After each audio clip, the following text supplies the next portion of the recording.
ഓണത്തിന് പൂക്കളം ഒരുക്കുന്നതിന് വേണ്ടിയുള്ള ചെണ്ടുമല്ലി കൃഷിയുടെ നടിയിൽ എല്ലായിടത്തും വിജയകരമായി പുരോഗമിച്ചുകൊണ്ടിരിക്കുകയാണ്. ഇപ്പൊ 2 ദിവസം കൊണ്ട് മഴയ്ക്ക് നല്ല ശമനമുണ്ട്. അപ്പോൾ മഴ പെയ്യുകയാണെങ്കിൽ നമ്മൾ വെള്ളക്കെട്ടുള്ള സ്ഥലമാണെങ്കിൽ നമ്മൾ വാരങ്ങൾ എടുത്തുകൊണ്ട് വാരത്തിന് മുകളിൽ നന്നായിട്ട് ജൈവവളങ്ങളൊക്കെ ചേർത്തിട്ട് വേണം നമ്മൾ ചെണ്ടുമല്ലിയുടെ തൈകൾ നടാനുള്ളത്.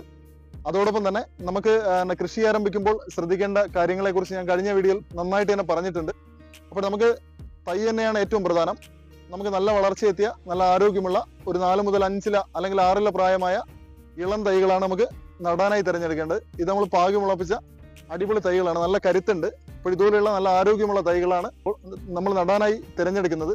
മണ്ണിൽ ജൈവവളങ്ങളെല്ലാം നന്നായിട്ട് ചേർത്ത് അതിലാണ് നമ്മൾ തൈകൾ നടേണ്ടത്. നമുക്ക് ചെടികളുടെ വേര് വളർച്ച കൂടുന്തോറും ചെടികൾ നന്നായിട്ട് വളർന്നു വരുന്നതിനും വളരെ പെട്ടെന്ന് തന്നെ ചെടികൾക്ക് നല്ല കായിക വളർച്ച കിട്ടുന്നതിനും വളരെ പെട്ടെന്ന് തന്നെ ചെടികൾ നന്നായിട്ട് പൂക്കുന്നതിനൊക്കെ സഹായമാവും. അപ്പോൾ ചെടികളുടെ വേര് വളർച്ച കൂട്ടുന്നതിന് വേണ്ടി ഒരു 2 മുതൽ 3 ഗ്രാം നമ്മുടെ ചെടികളുടെ ചുവട്ടിൽ നടുന്ന സമയത്ത് തന്നെ ഒരു 2 മുതൽ 3 ഗ്രാം അല്ലെങ്കിൽ 1 സ്പൂണ് ചെടികളുടെ ചുവട്ടിൽ ഇട്ടിട്ട് നമ്മൾ ജൈവവളത്തോടൊപ്പം നന്നായിട്ട് മിക്സ് ചെയ്ത് നമ്മൾ ചെണ്ടുമല്ലി തൈകൾ നടുകയാണെങ്കിൽ ചെടികളുടെ വേര് വളർച്ച പെട്ടെന്ന് കൂടുന്നതിന് അത് സഹായമാവും. വളരെ പെട്ടെന്ന് തന്നെ വേര് പിടിച്ച് കിട്ടുന്നതിനും അത് വളരെ സഹായമാവും.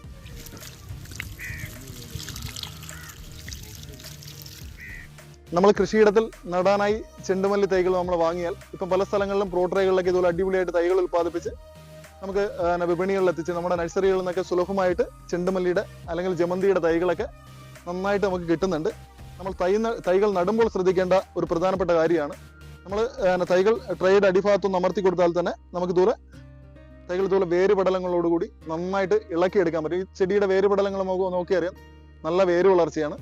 അപ്പോൾ ഈ ചെടികൾ നമ്മൾ കൃഷിയിടത്തിലേക്ക് നടുമ്പോൾ ശ്രദ്ധിക്കണം, ഈ വേര് പടലം ഈ കപ്പ് പോലെ ഇരിക്കുന്ന ഭാഗം മാത്രം നമ്മൾ മണ്ണിൽ താഴ്ത്തി വെക്കാൻ പ്രത്യേകം ശ്രദ്ധിക്കണം. നമുക്ക് ഈ തണ്ടിന്റെ പകുതിയോളം ഭാഗം മണ്ണിൽ താഴ്ത്തി വെച്ച് കഴിഞ്ഞാൽ നമ്മുടെ ചെടികളെല്ലാം ഈ മഴക്കാലം ആയതുകൊണ്ട് ചിലപ്പോൾ അഴുകി പോകാനുള്ള സാധ്യത വളരെ കൂടുതലാണ്. അതുകൊണ്ട് നമ്മൾ എപ്പോഴും ശ്രദ്ധിക്കണം, ഈ കപ്പ് പോലുള്ള വേരുപടലങ്ങൾ മാത്രം നമ്മൾ മണ്ണിൽ താഴ്ത്തി വയ്ക്കാൻ പ്രത്യേകം ശ്രദ്ധിക്കണം. നടുമ്പോൾ കൃത്യമായിട്ട് വാമുടയിട്ട് വാമും ജൈവവളങ്ങളും കൂടെ നന്നായിട്ട് ചേർത്ത് ചെടി നടുകയാണെങ്കിൽ ചെടിയുടെ വേര് പിടിച്ച് കിട്ടുന്ന സമയത്ത് തന്നെ വളരെ പെട്ടെന്ന് തന്നെ ചെടികളുടെ വേര് വളർച്ച കൂടുകയും അതോടൊപ്പം തന്നെ നമ്മൾ അടിവളമായിട്ട് കൊടുക്കുന്ന ജൈവ സമ്പത്തെല്ലാം നന്നായിട്ട് വലിച്ചെടുത്തുകൊണ്ട് നന്നായിട്ട് വളരുന്നതിന് ഇത് വളരെ സഹായമാവും. നമുക്കിപ്പോൾ മഴക്കാലമാണ്, നമുക്ക് വെള്ളക്കെട്ടുള്ള സ്ഥലങ്ങളിലൊക്കെ ആണെങ്കിൽ വാരങ്ങളൊക്കെ എടുത്തുകൊണ്ട് വാരത്തിന്റെ മുകളിൽ നന്നായിട്ട് കൃഷി ചെയ്യുക. ഇപ്പോൾ ചില സ്ഥലങ്ങളിലൊക്കെ ഇപ്പം വ്യാവസായിക അടിസ്ഥാനത്തിലൊക്കെ കൃഷി ചെയ്യുന്ന ധാരാളം കർഷകരുണ്ട്. അപ്പോൾ അവരൊക്കെ നല്ല പ്ലാസ്റ്റിക് മൾച്ചിങ് ഒക്കെ ചെയ്ത് ഡ്രിപ്പ് ഇറിഗേഷൻ ഒക്കെ കൊടുത്തുകൊണ്ടാണ് കൃഷി ചെയ്യുന്നത്.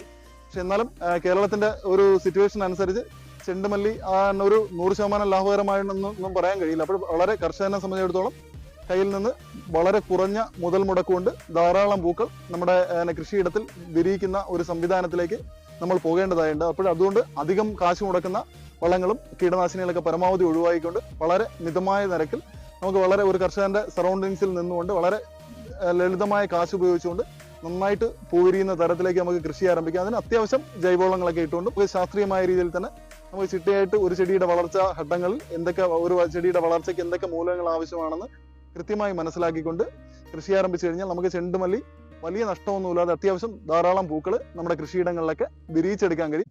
നമ്മൾ ചെണ്ടുമല്ലിയുടെ പ്ലാന്റിംഗ് സമയത്ത് 2 ചെടികൾ തമ്മിലുള്ള സ്പേസിംഗ് കൃത്യമായിട്ട് നമ്മൾ പാലിക്കാൻ കർഷകർ വളരെ പ്രാധാന്യത്തോടുകൂടി ശ്രദ്ധിക്കേണ്ട ഒരു കാര്യമാണ്. കാരണം എന്ന് പറഞ്ഞാൽ പലപ്പോഴും നമ്മൾ പല കൃഷിയിടങ്ങളിലും കൃത്യമായ സ്പേസിംഗ് അറിയാതെ പലരും അടുപ്പിച്ച് നടാറുണ്ട്, ചിലർ ഒരുപാട് അകറ്റി നടാറുണ്ട്. അപ്പോൾ നമ്മൾ ചിട്ടയോടുകൂടി നമ്മൾ ഒരു തോട്ടം തയ്യാറാക്കുമ്പോൾ നമ്മുടെ വീട്ടുവളപ്പിലായാലും അതോടൊപ്പം തന്നെ നമ്മുടെ വ്യാവസായിക അടിസ്ഥാനത്തിൽ നമ്മുടെ കൃഷിയിടങ്ങളിലായാലും നമ്മൾ കൃത്യമായിട്ടുള്ള സ്പേസിംഗ് കൊടുക്കണം. അതായത് 45 സെന്റിമീറ്റർ ഡിസ്റ്റൻസ്, 2 ചെടികൾ തമ്മിലുള്ള അകലം എന്ന് പറഞ്ഞാൽ 45 സെന്റിമീറ്റർ ആണ്. എന്നാൽ 2 വരികൾ തമ്മിലുള്ള അകലം എന്ന് പറഞ്ഞാൽ കുറഞ്ഞത് ഒരു 60 സെന്റിമീറ്റർ എങ്കിലും ഇടയകലം വേണം. കാരണം എന്ന് പറഞ്ഞു കഴിഞ്ഞാൽ നമുക്ക് 2 ചെടികൾക്കിടയിലൂടെ സഞ്ചരിച്ചുകൊണ്ട് നമുക്ക് ചെടിക്ക് ജലസേചനം നടത്താനും അതോടൊപ്പം തന്നെ ചെടികളുടെ ചുവട്ടിൽ നമുക്ക് വളപ്രയോഗം നടത്താനും അതോടൊപ്പം തന്നെ കീടരോഗ നിയന്ത്രണ മാർഗങ്ങളൊക്കെ നടത്താനും നമുക്ക് കള പറിക്കാനും അതോടൊപ്പം തന്നെ പൂവൊക്കെ നമുക്ക് നന്നായിട്ട് വിളവെടുക്കാനും ഒരു ചെടിക്ക് നന്നായിട്ട് സൂര്യപ്രകാശവും വായുവും ഒക്കെ കെട്ടിക്കൊണ്ട് നന്നായിട്ട് വളരുന്നതിനും നല്ല ഇടയകലം എന്നത് വളരെ പ്രധാനമാണ്. അപ്പോൾ നമ്മൾ 2 ചെടികൾ തമ്മിൽ 45 സെന്റിമീറ്റർ ഇടയകലവും അതോടൊപ്പം തന്നെ 2 വരികൾ തമ്മിലുള്ള ഇടയകലം എന്ന് പറഞ്ഞു കഴിഞ്ഞാൽ കുറഞ്ഞത് ഒരു 60 സെന്റിമീറ്റർ എങ്കിലും ഇടയകലം വേണം. ഓരോ വെറൈറ്റിയുടെയും വളർച്ച എന്ന് പറഞ്ഞാൽ വ്യത്യസ്തമാണ്. ഇപ്പൊ മണ്ണിൽ വളരും പോലെയല്ല മറ്റൊരു സ്ഥലത്ത് ചെടികൾ വളരുന്നത്. അപ്പോൾ ഓരോ സ്ഥലത്തിന്റെയും ഒരു ഭൂമിശാസ്ത്രപരമായി മണ്ണിന്റെ ഘടന അനുസരിച്ചും മണ്ണിലെ ജൈവാംശം അനുസരിച്ചുമായിരിക്കും ചെടികളുടെ വളർച്ച എന്നത്. എന്നാൽ പോലും പരമാവധി നമുക്ക് ചെടികൾ തമ്മിലുള്ള ഇടയകലത്തിന്റെ സ്പേസിംഗ് കൃത്യമായിട്ട് പാലിച്ചുകൊണ്ട് കൃഷി ചെയ്ത് കഴിഞ്ഞാൽ അത് കർഷകനെ സമയത്ത് കൂടുതൽ വിളവുണ്ടാക്കുന്നതിനും നമുക്ക് ഇതിനിടയിലുള്ള മാനേജ്മെന്റ് ഒക്കെ നന്നായിട്ട് ഭംഗിയായിട്ട് നടത്തുന്നതിനും അത് വളരെ സഹായമാവും. അതുകൊണ്ട് ചെടി നടുമ്പോൾ തന്നെ സ്പേസിങ് കൃത്യമായിട്ട് പാലിക്കുവാൻ ഓരോ കർഷകരും ശ്രദ്ധിക്കേണ്ടതാണ്. ഇതിലുള്ള ഒരു 6 ഇഞ്ച് വലുപ്പമുള്ള അടിപൊളി തൈകളാണ് നമ്മൾ വിതരണം ചെയ്തത്. ഈ തൈ എന്ന് പറയുന്നത് ഒന്ന് ജസ്റ്റ് മണ്ണിൽ വെച്ചു കൊടുത്താൽ മതി, അത്യാവശ്യം ജൈവവളങ്ങളൊക്കെ ഇട്ട് ഒന്ന് മണ്ണിൽ വെച്ചു കൊടുത്താൽ മതി, വളരെ പെട്ടെന്ന് തന്നെ ഇത് വേര് പിടിച്ച് കിട്ടുന്നതാണ്. ഈ ബന്ധുച്ചെടികളുടെ ഏറ്റവും വലിയ പ്രത്യേകത എന്ന് പറഞ്ഞാൽ ഏത് മണ്ണിൽ നട്ടാലും വളരെ പെട്ടെന്ന് വേര് പിടിച്ച് കിട്ടുകയും അത്യാവശ്യം നന്നായിട്ട് വളർന്ന് പൂക്കാനുള്ള ശേഷിയുള്ള ഒരു ചെടിയാണ് ഈ മേരിഗോൾഡ് എന്നത്. അപ്പോൾ അതാണ് നമ്മളിവിടെ കൃഷി ആരംഭിക്കുന്നത്. അതിന്റെ വേരുകൾ തന്നെ നല്ല വേര് വളർച്ച ഉണ്ടായിട്ടുണ്ട്. അപ്പോൾ ഇത് നമ്മൾ മണ്ണിൽ നടയാണ്. നമുക്ക് 2 തരത്തിൽ മേരിഗോൾഡ് കൃഷി ആരംഭിക്കാം. വെള്ളക്കെട്ടുള്ള സ്ഥലങ്ങളാണെങ്കിൽ വാരങ്ങൾ എടുത്തുകൊണ്ട് കണ്ണികൾ കോരിക്കൊണ്ട്, അപ്പോൾ അതിന് മുകളിൽ നന്നായിട്ട് ജൈവവളങ്ങളൊക്കെ ചേർത്ത് അവിടെ നമുക്ക് തൈ നടാം.